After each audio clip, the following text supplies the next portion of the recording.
पहले बारिश और भीषण बाढ़ से लोगों को थोड़ी बहुत राहत मिली ही थी कि नदी अब तेजी से कटान करने लगी, जिससे गांव को जाने वाले रास्ते भी राप्ती नदी के कहर से बच नहीं पा रहे हैं, जिसका जीता जागता उदाहरण श्रावस्ती जनपद का भारत नेपाल सीमा पर बसा ये गांव ककरदरी है, जिसके आवागमन के लिए मात्र एक रास्ता जो कि इंटरलॉकिंग सड़क था वो भी राप्ती नदी की भेंट चढ़ता जा रहा है। यहाँ के ग्रामीणों ने जिला प्रशासन का ध्यान आकृष्ट करने के लिए उन्होंने उनसे गुहार लगाई है। ग्रामीणों की मांग है कि जल्द अगर इस पर ध्यान नहीं दिया गया तो ये रास्ता पूरी तरह राप्ती नदी में समाहित हो सकता है। नमस्कार, श्रावस्ती एक्सप्रेस टीवी देख रहे हैं आप। यह खबर उत्तर प्रदेश के श्रावस्ती से है, जहां पर इन दिनों राप्ती नदी के रौद्र रूप का जगह जगह जख्म दिखाई दे रहा है। राप्ती नदी में बाढ़ तो कम हुआ, लेकिन राप्ती नदी अब तेजी से कटान करने लगी है। नदी के मुहाने पर बसे गांव के ग्रामीणों को अब कटान का डर सताने लगा है, जिसका जीता जागता उदाहरण श्रावस्ती जिले के भारत नेपाल सीमा पर बसे ये गांव ककरदरी का है, जहां पर जाने वाले मात्र दो रास्ते, एक तो जंगल से होता हुआ कीचड़युक्त रास्ता जिसमें चलना और निकलना ग्रामीणों के लिए दूभर है, तो वहीं दूसरा रास्ता ये इंटरलॉकिंग सड़क जो कि अब राप्ती नदी की भेंट चढ़ता जा रहा है। भीषण बाढ़ के बाद अब कटान शुरू हो गई, जिसके चलते आधे से ज़्यादा रास्ता नदी में कटकर समाहित हो चुका है। कुछ रास्ते बचे हैं जिस पर पैदल चल कर ही निकला जा सकता है। इस गांव में यदि कोई बीमार हो जाए तो यहां तक एम्बुलेंस पहुंचना मुश्किल हो रहा है। ग्रामीणों ने अपनी दर्द बयां करते हुए मीडिया कर्मियों से बात की है और प्रशासन का ध्यान आकृष्ट करने की कोशिश की। तो ये खबर श्रावस्ती से है, जहां पर नदी में समाहित हो रहा है सड़क। यादव, निवासी ककरदरी का रहने वाला हूं। हमारा गांव ककरदरी बहुत संकट में है इस समय। जो दो ही रास्ता थे आने जाने का, दो ही रास्ता थे। एक रास्ता जो जंगल से होते हुए गुजर रहा था वो बहुत ख़राब रास्ता है, जिस पे लोग नहीं जा सकते हैं। जो ककरदरी से खाले से होते हुए रोड जा रही थी, उस पे इसमें नदी एकदम पूरी तरह से आक्रमण कर चुकी है। आधी रोड काट लिया है और आधी रोड बची हुई है।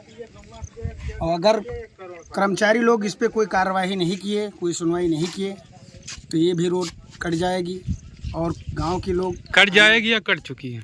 कट चुकी है। आधी रोड कट चुकी है, आधी बची हुई है, वो भी कट जाएगी। अगर कर्मचारी लोग कोई ध्यान नहीं दिए, इस पे कोई कार्रवाई नहीं किए, तो हम लोग को आने जाने का रास्ता जो है बंद हो जाएगा और हम लोग बहुत संकट में पड़ जाएंगे। हमारे यहाँ 2 दिन पहले डीएम आए हुए थे, देख कर चले गए। जब वो आए हुए थे तब नदी पुल से करीब में 20 मीटर दूर थी। अब पुल के एकदम नज़दीक आ गई है, रोड काटने लगी है। अगर इस पे कोई कार्रवाई नहीं हुई तो हमारा जो है रोड कट जाएगा और हम लोग यहाँ से राप्ती बैराज को जाने का कोई रास्ता ही। कौन सा तहसील में पड़ता है ककरदरी? ककरदरी ये भिनगा तहसील में पड़ता है। इसकी आबादी लगभग इसकी आबादी 3500-4000 के लगभग है। बताइए, आपका क्या नाम है? मुबारक अली। हम ग्राम ककरदरी के रहने वाले हैं। हमारे यहाँ उत्तर साइड में नोमैंस लैंड बॉर्डर है और पूरब साइड में जंगल है और पश्चिम साइड में गांव से कम 200 मीटर दूरी पे जो है राप्ती नदी थी और वो इस समय कटान करके हमारे गांव के पास में आ चुकी है। हमारे गांव से जाने के लिए 2 रास्ते थे। एक जंगल एसएसबी कैंप होकर निकलते थे और एक गांव के दक्षिण तरफ से जंगल किनारे से रोड थी बाईपास, उससे निकलते थे। मेन रास्ता यही बाईपास था। अब इस समय राप्ती नदी ग्राम ककरदरी के पास पहुंचकर जो नीचे गांव के पुल बनाया गया था, उस पुल के पास काट रही है सड़क को। आधी सड़क काट चुकी है, आधी सड़क बाकी है। हमारे यहाँ अधिकारी आज 3 दिन पहले आए हुए थे। कौन से अधिकारी आए हुए थे? डीएम साहब थे और एसडीएम साहब थे और कलेक्टर साहब थे और एसएसबी वाले साहब तो थे। डीएम साहब ने क्या आश्वासन दिया? डीएम साहब ने बताया था कि यहाँ जो है कोई बंधा या बांध का व्यवस्था कर दिया जाएगा, रोड बच जाएगी, लेकिन यहाँ अभी तक कोई कार्य नहीं किया गया। कितने दिन पहले आए थे डीएम साहब? 3 दिन पहले आए थे और कल की बाढ़ में नदी जो है आधा रास्ता काट चुकी है, आधा रास्ता बाकी है। लता श्रीमान जी से निवेदन है कि हमारे गांव के लिए कुछ सहयोग कीजिए और सड़क बचाइए, नहीं तो हमारा पूरा गांव बॉर्डर में चिपका हुआ है, कहीं आने जाने का कोई रास्ता नहीं है। हम लोगों का जो कुछ बाजार से लाना लेना ले जाना देना सब सारा काम बंद हो जाएगा। और जो खेत था हम लोगों का वो भी नदी में जा चुका है। हम लोगों को खाने पीने के लिए हर चीज़ की दिक्कत है, रहने के लिए भी दिक्कत हो जाएगी। कल दूसरी बाढ़ आएगी तो हमारा गांव भी काटना चालू कर देगी। तथा श्रीमान जी से निवेदन है कि हमारे अधिकारी जो हैं हमारे ज़िले के, वो लोग हमारे यहाँ गांव पे ध्यान दें। मैं निवासी ककड़दरी का रहने वाला हूँ।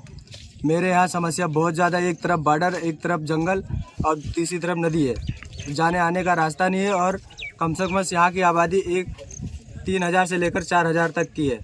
जाने के रास्ता और सारा प्रॉब्लम यहाँ पे है। हम लोग आज 3 दिन से कहीं ना मार्केट जा सके, ना सब्जी मिर्चा आया है, ना चावल राशन आया है और 3 दिन से कोई देखने भालने वाला भी नहीं आया है। यहाँ की समस्या बहुत ज़्यादा है। यहाँ का देखभाल भी नहीं हो रहा है और रास्ता आने जाने का कोई मार्केट का कोई रास्ता है ही नहीं हमारे लोग के पास। पता चला यहाँ 2 रास्ते थे। 2 रास्ते थे, एक तो जंगल की तरफ गया है, बहुत ख़राब रास्ता है, और एक नदी में कट चुका है। जो भी आप हम लोग खड़े इधर नदी के बिल्कुल करीब में खड़े हैं, इधर नदी बढ़ रही है, इधर रास्ता पूरा कटा हुआ है। अब जाने के लिए इधर मार्केट का भी रास्ता नहीं रहेगा, उधर जंगल है, तीसरी तरफ उधर बॉर्डर है, जाने का कोई भी रास्ता नहीं है। आज हम लोग 3-4 दिन से ना यहाँ पे कुछ खाना हुआ है, ना कुछ हुआ है, ना मार्केट से कुछ सब्जियाँ आई हैं। पता चला है 2-3 दिन पहले लगभग डीएम महोदय आए थे यहाँ। क्या आश्वासन देके गए? क्या आश्वासन देकर तो बहुत लोग जा चुके हैं, लेकिन यहाँ आश्वासन का कुछ मिला नहीं है अभी तक। हम लोग को लाभ, कोई लाभ आया ही नहीं है अभी तक। नहीं तो प्रधान जी है जो बहुत प्रयास किया, बहुत करते हुए अभी आ रहे हैं। अभी बंधा का थोड़ा बहुत सुविधा हो रहा है, लेकिन जब तक तो हम लोग को समस्या हो रही है। अभी तो बंधे का लगभग कब तक सुविधा होगा? अभी डीएम साहब तो कहकर गए थे कि बंधा बंधेगा, अभी क्या पता कब तक होएगा, इसका तो हमको पता नहीं। आप जैसा बता पा रहे हैं कि आधी से ज़्यादा रोड तो कट गई है। आधे से ज़्यादा कट गई, पूरा कटने वाली है। आज शाम तक वो भी कट जाएगी। अभी तक कुछ किया नहीं गया है। अभी कोई देखभाल भी नहीं आया यहाँ पे।